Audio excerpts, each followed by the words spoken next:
Защо лекар-онколог се доверява на Канген вода и има уред за Канген вода в къщи повече от 2 години?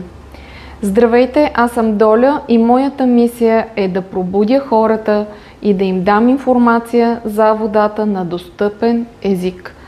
Водата е лечебен ресурс, който не позволява в тялото да има замърсявания. Бих искала повече хора да обърнат внимание на превенцията, а не на лечението.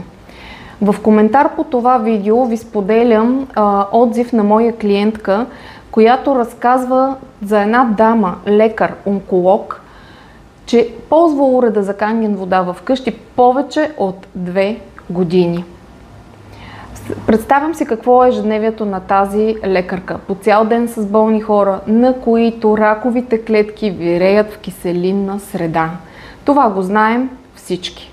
Ето за това не спирам да разказвам за ползите от приемането на алкална водородна Канген вода. Защото всички ние заслужаваме здраве. Ако искаш да се свържеш с мен за безплатна среща, потърси ме на лично съобщение или по телефона